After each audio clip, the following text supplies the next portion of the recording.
what's up? This is Blaze the Movie Fan, and some time ago I made a poll asking if Grease counts as a summer movie. Let's take a look at the results of that poll, shall we? Holy shit! Never thought that Grease could actually count as a summer movie, but apparently, according to those poll results, it does. And because of this, it is of course gonna be a summer project for this year. Thank you all for voting, as most of you voted for yes. I'm doing a spoiler movie review on it right fucking now. So yeah, today I will be doing a spoiler movie review on Grease, my second most favorite musical movie of all time, beaten only by Mamma Mia. But before I dive into the actual movie, there is something important that you have to keep in mind first. This is a spoiler movie review, not a music review. Meaning that the plotted characters are the most important thing, so that's what I will be focusing on the most. I will be talking about the songs in the movie, sure, but I am going to be very fucking vague since talking about the songs is not the main focus of this review. The main focus of it is to talk about the characters and the plot, like I said. With that all in mind, let's get fucking started.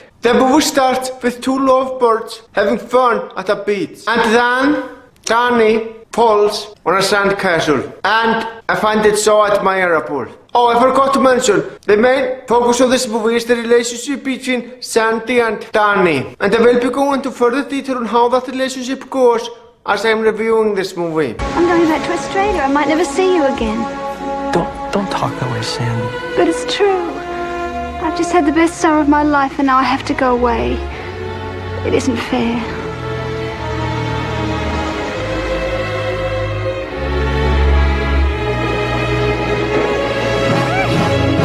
Danny, don't spoil it. It's not spoiling it, Sandy. It's only making it better.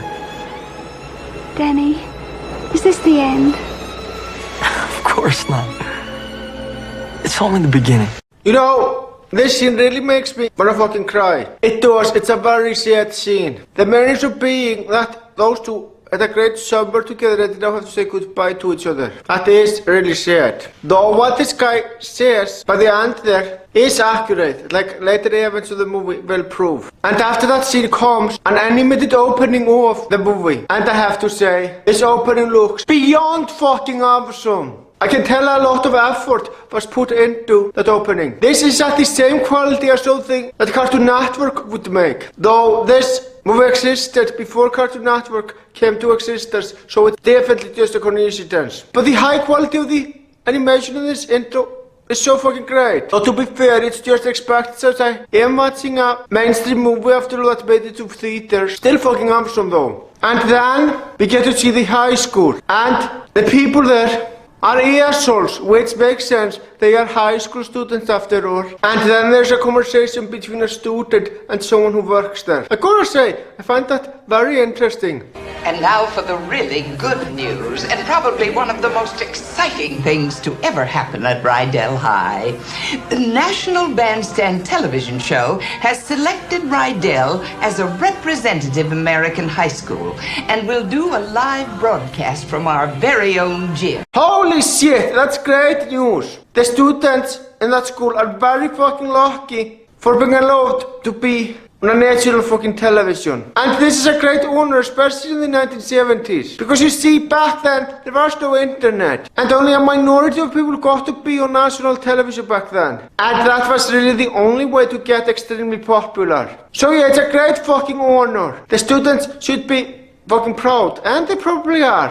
Hey, Marty, are those new glasses? Oh yeah, just got them for school. Don't you think they make me look smarter? Nah, you can still see your face. Damn! You totally pwned her there. And also, those glasses don't make you look smarter at all. As they look fucking ridiculous, what else can I say? And then comes the song, Summer Loving. And I gotta say, that song is beyond fucking awesome. You know what makes it so great? Both Danny and Sandy are singing about how they had a fucking awesome summer and how they loved each other during the summer. It's a very catchy song and I really like it.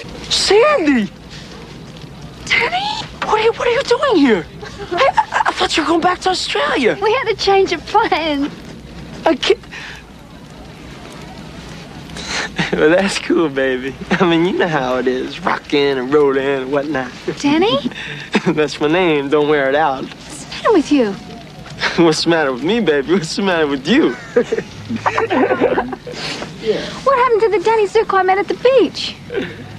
But I do not know. I mean, maybe, maybe there's two of us, right? Why don't you take out a missing persons ad or try the yellow pages? I don't know. You're a fake and a phony, and I wish I'd never laid eyes on you.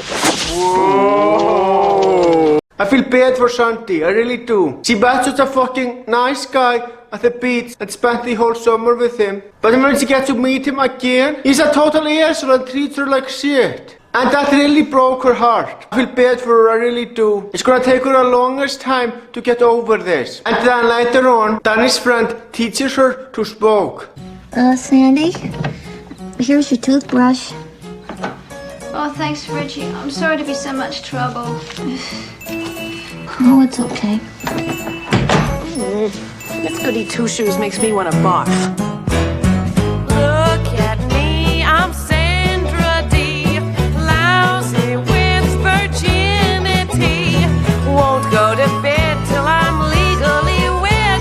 I can't, I'm Sandra D. This is my favorite song in the entire movie. It's hard to explain why, but I will try. You see, we get some very useful fucking information about who Sandra D is, and she seems like a fucking awesome person. Yeah, I don't know how else to explain it. But saying that this is my favorite song in the movie is saying a lot, because there are a lot of fucking fantastic songs throughout the movie. More of which I will be talking about later.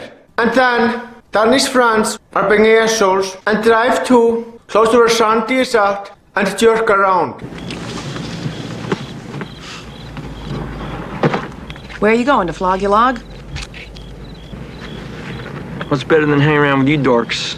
Damn, that's some epic ponies right there. And he's right, those are dorks. Which makes me wonder why the hell he even hung around with them in the first place. Anyway, the next song is Santi singing about how she can't let go of Danny. And you know, it's totally understandable. They spent the fucking summer together. So of course, she still loves him deep down. Letting go of someone you love is not easy at all.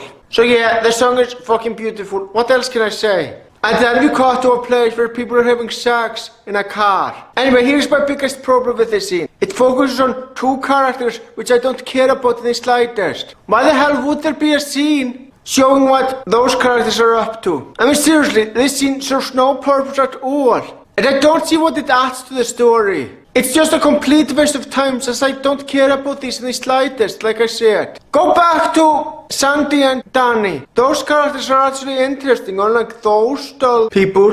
And then comes the song Grease Lightning, which is my third most favorite song of the movie, beaten only by Summer Roving and It's Sandra D. What makes this song so fucking awesome is that it's so fucking hardcore and full of energy. Fucking hell yeah. Hi, Sandy.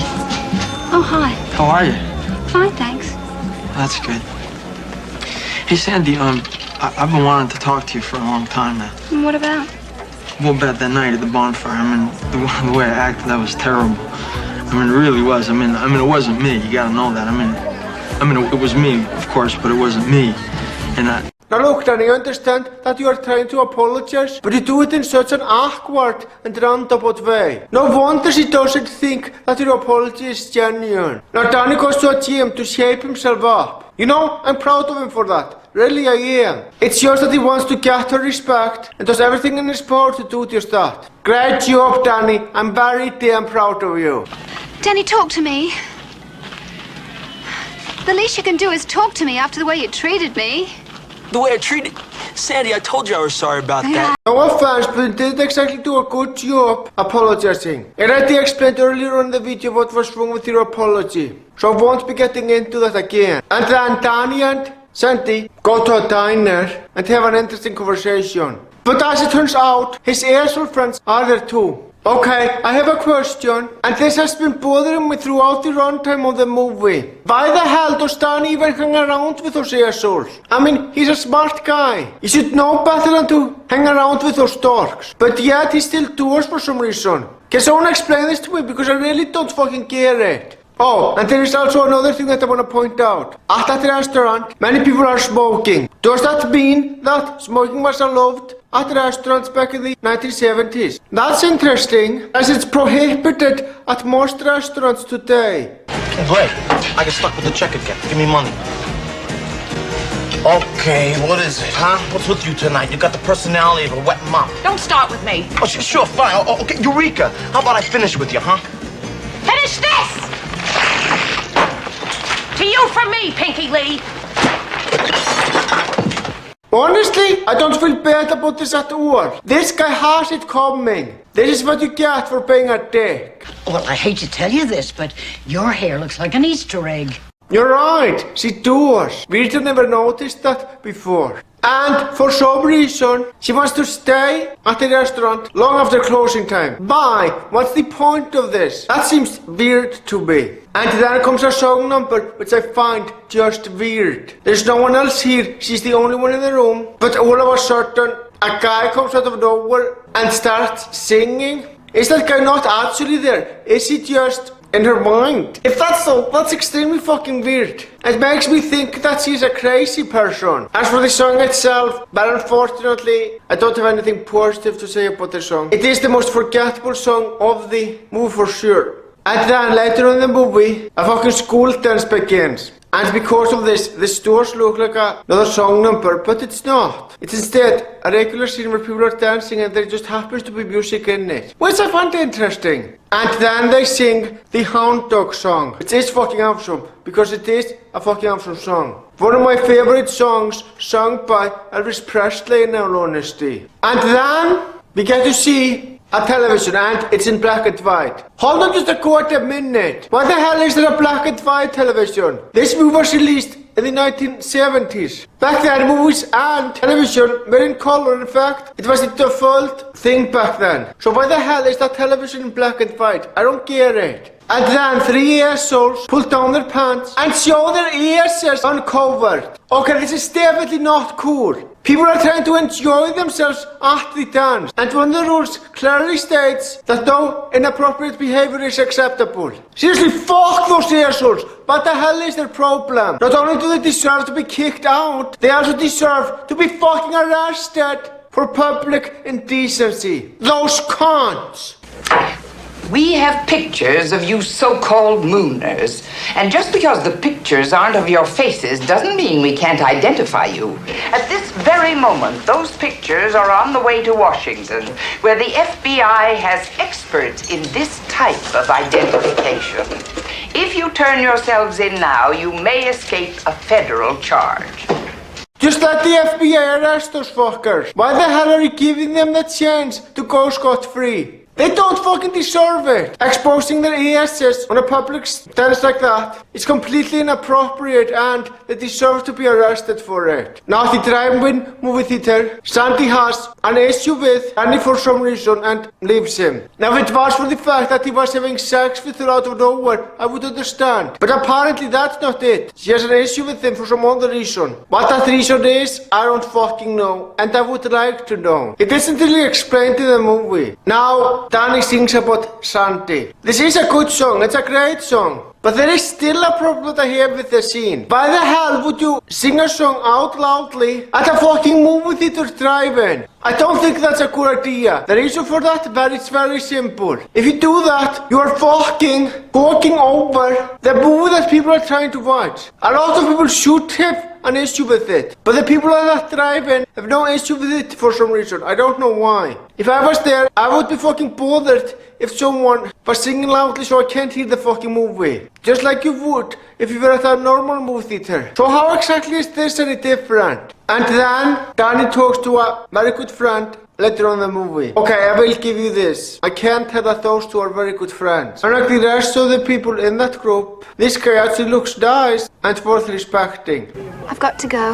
I have to talk to Denny. Unless you got wheels and a motor, he won't know you're alive. Actually, you're wrong. He does care about her. He cares about her a lot. In fact, he fucking loves her. Also, is he really presumed dead? If so, that's news to me. Where the hell is the scene where that happened? Because this shit isn't something that should happen off screen, as it is pretty important. And then one of the characters sings a very forgettable song. Okay, who is this and why the hell exactly am I supposed to care? I mean seriously, this character is so fucking forgettable that I don't even know who she is. And the song is forgettable too at the top of that. Now Danny is in a street race and I have to say, that's fucking awesome and I'm rooting for him to win. And then one of the guys gets hit by a car door. Well, to be fair, I can see that this was clearly an accident. But I hope this guy will be alright. Now Danny wins the race, which is fucking awesome. I knew he would. And then we hear the song Sandra Dee again, which means that my favorite song of the movie is twice in the same movie. Fucking awesome! And as far as I know, this is the only song that this applies to. And then later on we see that in the principal's office, a musical instrument is still being played. Interesting, I thought this was just for that one musical number. I guess I was wrong. Interesting. And as it turns out, we have already reached the final day of the high school. Hell yeah, that is so fucking awesome. And I'm sure that Danny and Sandy had a fucking great time in that high school, which they did in all honesty. And holy shit, there's actually a fucking carnival celebrating the final day of school. Who doesn't like that? This is a rhetorical question, by the way. But anyway, the main point I'm making is that it's so fucking awesome that that school has a fucking carnival, hell yeah! And let me tell you, the students in that school fucking earned it. And then comes yet another fucking awesome song. Well, what are we gonna do after graduation? Yeah, maybe we'll never see each other again. Nah, that'll never happen. How do you know? What do you mean, how do I know? You know, the concern that you will never see each other again is very relatable. I had a lot of fucking friends in elementary school, a lot. And out of all the friends I made in my classroom, I've only interacted with one of them at Worston in school. Due to privacy, I will keep his name anonymous. Anyway, I only talk to him rarely and I don't talk to him anymore at all. As for the rest of the people I fucking interacted with were good friends of mine in elementary school. Yeah, I don't talk to them at all anymore. I don't even think of fucking meeting up with them. So yeah, worrying about never meeting up with friends you made in high school, it is a legitimate concern and I can relate since it has happened to me. Now it's time for my overall thoughts. This is my second most favorite musical of all time, beaten only by Mamma Mia. But even if we ignore the fact that this is a musical, this is still a fucking great movie. This is also one of the best romance movies of all time in my opinion, right up with Gone with the Wind. And honestly, it also has a very accurate portrayal of high school life. I have been in high school myself and I can say that how high school works, this movie portrays it very fucking accurately. Overall, a fantastic movie, and for that, I'm of course gonna give it a rating 2 thumbs up. Hell yeah, people, thank you all for watching and you all have a fantastic day.